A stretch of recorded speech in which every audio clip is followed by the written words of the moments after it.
வணக்கம் நண்பர்களே.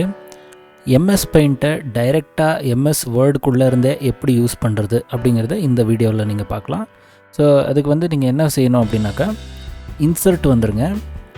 இங்கே ஆப்ஜெக்ட்னு இருக்குது, இதை கிளிக் பண்ணி ஆப்ஜெக்ட் அப்படின்னு கிளிக் பண்ணுங்கள். ஸோ இங்கே பிட்மேப் இமேஜ் அப்படின்னு ஒரு ஆப்ஷன் இருக்குது, அதை செலக்ட் பண்ணி ஓகே கொடுத்துருங்க. ஸோ இப்போ என்ன ஆகும் அப்படின்னு கேட்டிங்கன்னா, இப்போ பெயிண்ட் ஓப்பன் ஆகும். ஸோ இந்த இடத்துல நீங்கள் என்ன வேணாலும் ட்ராயிங் பண்ணிக்கலாம்.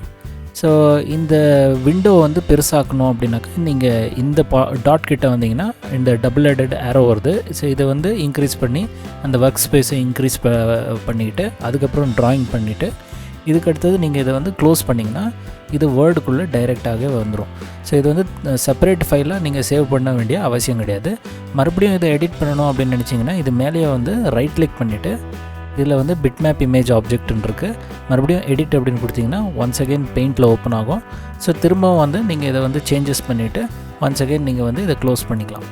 ஸோ இது போல் நீங்கள் எம்எஸ் பெயிண்ட்டை டைரெக்டாகவே மைக்ரோசாஃப்ட் வேர்டுக்குள்ளேருந்தே யூஸ் பண்ணலாம். இந்த வீடியோ உங்களுக்கு பிடிச்சிருந்தா நம்ம வீடியோவுக்கு ஒரு லைக்கு கொடுங்க, அப்புறம் இந்த வீடியோவை ஷேர் பண்ணுங்கள். சப்ஸ்கிரைப் பண்ணாதவங்க நம்ம சேனலை சப்ஸ்கிரைப் பண்ணுங்கள். நான் மீண்டும் உங்களை அடுத்த பதிவில் இதே போல் ஒரு நல்ல டாப்பிக்குடன் சந்திக்கிறேன்.